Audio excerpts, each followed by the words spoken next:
Hello and welcome again. I'm Dmitry Sokolov, International Board Certified Lifestyle Medicine Physician, and I would like to share with you the framework that I use to optimize my client nutrition.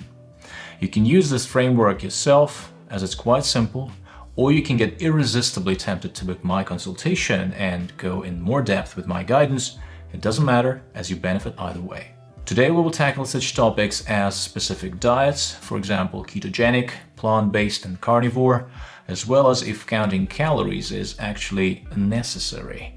We will also look at the importance of protein and see if its role is dramatically exaggerated or not, and more. And as always, we'll keep this pragmatic and succinct. Stay tuned. If we want to optimize nutrition and bring it to some proverbial ideal, let's call it point B, we first need to understand where we're coming from. That is point A. So a thorough assessment of nutrition and food habits at present is a great starting point. For that, we can use dedicated questionnaires and food tracker apps that will allow us to check how many servings a day of vegetables, fruits, whole grain, berries, lean protein, highly processed foods, and so on we are consuming. Noting the timing and frequency of food intake, as well as presence and nature of snacking, is also important to build the full picture. My clients simply complete a Lifestyle Audit 360, which is an extensive diagnostic questionnaire that has a dedicated nutrition section to look at every facet of the status quo. The next very important step is to do a 7-day food logging exercise.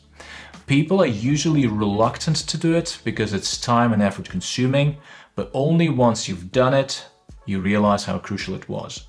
Most of the time, we either underestimate or overestimate our caloric and macronutrient intake, and it's often in the direction opposite to our set goal.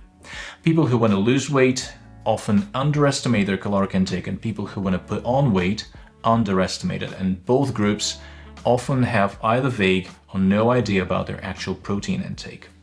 Another thing I see quite often working with clients, and that becomes apparent only with food logging exercise, is that people take different micronutrient supplements like vitamin and mineral supplements without having checked their levels with blood tests. And then food logging exercise reveals that for certain micronutrients there was no need for supplementation altogether because they were already sufficiently present in daily meals, whereas for some others the supplemented amount was insufficient, not even sufficient to cover the RDA. Also, snacks and liquid sugars have a significant role in the nutrition framework, but they're often either insufficiently taken into account or completely ignored unless meticulous food logging exercise is done. I've had clients who were underestimating their caloric intake on average by 1,000 calories per day just because they were heavily snacking on nuts and not taking that into account. I also had clients who had issues with frailty and insufficient lean mass who took less than 20 grams per day of protein for years while totally unaware of that. So yes, 7 days of logging every single food, snack and drink that you take in is time and effort consuming, but that's the best and only way of getting the full picture. Once this initial assessment is done, we will have the clarity on your caloric, macro and micronutrient intake, as well as nutritional composition. That is, what specific foods you consume on a regular basis. And then we have to adjust your nutrition so that it is not just healthy in general terms, but also serves your specific body composition goals. That is, losing weight, putting on weight, maintaining weight, and optimizing fat and lean mass accordingly. And in this instance, I find DEXA scan an indispensable addition to your baseline nutritional assessment. For example, for somebody who wants to lose weight, it is essential to determine fat mass and lean mass at the point A. Then perform an intervention with diet by tweaking calories and macronutrients, throw in exercise, and then review DEXA in 3 to 6 months, even if the body weight is trending in the right direction, to see what is it exactly that's being lost: fat tissue, muscle tissue, or bone mass. Same applies to people who want to put on weight with frailty and chronic undernourishment previously. Without baseline and follow-up DEXA, it is impossible to be 100% sure on the quality of the weight gain. Does it come from gaining fat, or is it more lean mass and bone density that are improving, and in which proportion? Obviously, not everyone has to get DEXA, If you simply want to assess and fine-tune your diet, you probably don't need it. But if your ultimate goal is serious body recomposition, then DEXA is a must. In terms of specific diets, I'm not preaching superiority or inferiority of any. If you want to pay allegiance to omnivore, vegetarian, plant-based, pescatarian, ketogenic, and so on, that's fine by me. What I suggest emphasizing rather is fine-tuning the nutrition so that it is improving our health and increasing lifespan on a meal-to-meal basis. And by that I mean minimizing or removing foods that add to the risk of disease, as well as introducing and maximizing foods that repel disease and promote health. You can imagine this as two boxes with lists of foods and food behaviors in them, red and green. Provided that in the course of time you keep crossing out more and more of the red and ticking off more and more of the green, you're going to be just fine with your nutrition.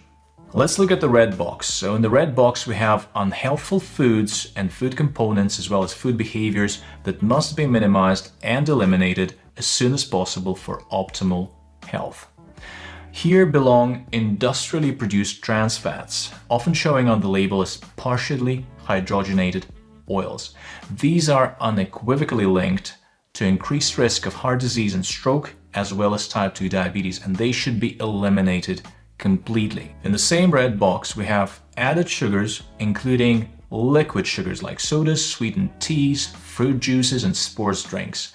These are the primary drivers of metabolic disease. They offer no feeling of fullness, easily lead to overconsumption, and best eliminated entirely. And we should also limit total added sugar to no more than 5 or 10% of daily calories. The next in the red box are processed meats, including bacon, sausages, hot dogs, deli meats like ham and turkey slices, and jerkies. The WHO classifies processed meat as a group 1 carcinogen, meaning there's a strong link to cancer, specifically colorectal cancer. There's no safe established level of consumption for processed meats, and it's best to eliminate them from your meals, from your diet altogether. Next up in the red box are ultra-processed foods. These are industrial formulations with 5+ ingredients, often including substances not used in home cooking, like colorings, emulsifiers, and flavorings. These are engineered for hyperpalatability, which leads to overconsumption, and high intake of them is strongly associated with CVD, obesity, and all-cause mortality. So it's best to drastically reduce them or eliminate altogether while putting focus on whole, single-ingredient foods. Moving on through the red box, we stumble upon excess added salt, which is the same as sodium. Overconsumption of sodium is a major cause of high blood pressure, which significantly in its turn increases the risk of heart attack and stroke. And the vast majority of it comes from processed and restaurant foods.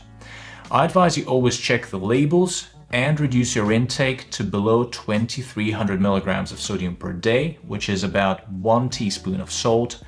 And the ideal limit for most adults, particularly those with hypertension and cardiovascular disease, is 1,500 milligrams per day.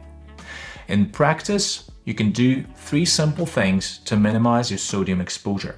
First, check the labels for salt and sodium content and make sure it is less than 1 milligram per 1 calorie of food. Secondly, reduce use of salt in your daily cooking, and by doing that, same as with not adding refined sugars to your cooking, you'll eventually get more and more used to natural taste of food, and you will no longer crave for the exaggerated salty or sweet taste. And thirdly, of course, minimize exposure to restaurant food, which most of the time has nothing to do with your health but hyperpalatability and making sure you come back again. And the last we can put in the red box are harmful cooking methods.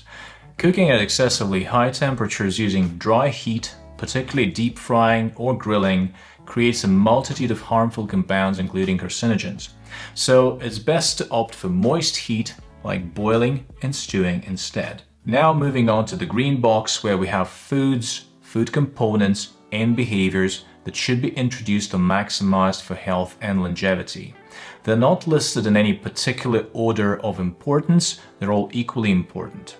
First here is fiber, which is crucial for digestive health, blood sugar control, and disease prevention. And we should be aiming 40 plus grams per day for women and 45 plus grams per day for men. Next is high quality lean protein from animal or plant sources that is a prerequisite for growing and maintaining muscle and other bodily structures, as well as good metabolic health. To start with, you can aim 1.6 grams per kilo of body weight per day, whereas if you're targeting effective muscle hypertrophy, then you should be looking at 2.2 grams per kilo per day or more, spread evenly across the meals of your day. Also make sure that you get at least 2.2 or better 3 grams of amino acid leucine with every meal within that protein, as it kickstarts muscle protein synthesis. Number 3 in the green box are polyunsaturated fats, including omega-3s. These compounds are anti-inflammatory and they're critical for brain and cardiovascular health and mood regulation. To tick this box, we can consume fatty fish like salmon, mackerel, or sardines at least twice per week, or take a supplement. And we should be ultimately aiming omega-3 index in blood of at least 8% or better 12%. Number 4 in the green box are all the healthy plant foods that you can possibly imagine, including a wide variety of vegetables, herbs, fruits, berries, legumes, whole grains, nuts, and seeds. With these we get tons of complex carbs, healthy fats, fiber, protein, minerals, vitamins, antioxidant, anti-cancer, and anti-inflammatory compounds. Next in the green box are healthy cooking methods. For example, aforementioned moist heat like steaming or stewing. These methods preserve nutrients without creating harmful byproducts. And the last in the green box is adequate hydration, which is self-explanatory. There's also the amber box, which I consider unwanted presences in the nutritional scheme of things. Crossing these out is desirable but not as burning or mandatory as with the red ones, and the time frame and urgency of that is more of a client and situation dependent. Here belongs saturated fat, which is found in red meat, butter, cheese, and tropical oils like palm or coconut. I advise aiming to get less than 10% of your total daily calories from saturated fat and less than 6% if you have an increased cardiovascular risk. Next here in the amber box are refined grains like white bread, white rice, white pasta, and more. These cause rapid spikes in blood sugar and should be limited. Amber 3 is unprocessed red meat. This refers to fresh cuts of beef, pork, and lamb, and they are indeed good sources of protein and nutrients like iron and B12, but high consumption of red meat is linked to an increased risk of colorectal cancer and heart disease, though this link is much less than with processed meat. It's best to limit the consumption of red meat to 1 or 2 servings per week and prioritize high-quality poultry, fish, and plant proteins instead. Number 4 in the amber box may seem a bit surprising for some of you, as it is full-fat dairy. Dairy can indeed be a source of calcium and protein, quite a good source, but full-fat versions from milk, cheese, and cream are also significant sources of saturated fat, so it's best to consider low-fat or fat-free versions.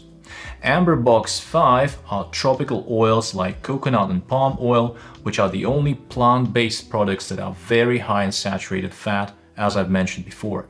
These can notably contribute to elevated LDL cholesterol and increased cardiovascular risk and are best avoided. And lastly, late night eating also belongs to the amber box. Consuming large meals close to bedtime can disrupt our circadian rhythms and impair glucose metabolism and fat digestion, and this can potentially lead to weight gain over time. We probably should be aiming at finishing our last substantial meal about 2-3 hours before sleep. So that's it for red, amber, and green, and you can put your present day diet through the prism of these 3 boxes to see how it works out. It's important to note that when I talk about minimizing, eliminating, introducing, or maximizing certain foods or food behaviors, it doesn't mean that this has to happen overnight. The best way to achieve solid long-term results is by gradual change, which is tailored to your readiness for change and to your resources. Also, instead of listing restrictions and limitations onto yourself, try and use the abundance mindset, where we simply incorporate more and more healthy foods that naturally eventually crowd out the less healthy option. To sum it up, if we're talking about transforming our nutrition, we first should understand where we are coming from. We then embark on the change, where some things are really mandatory just because they are essential for our results, some things are desirable, and some things don't really matter much.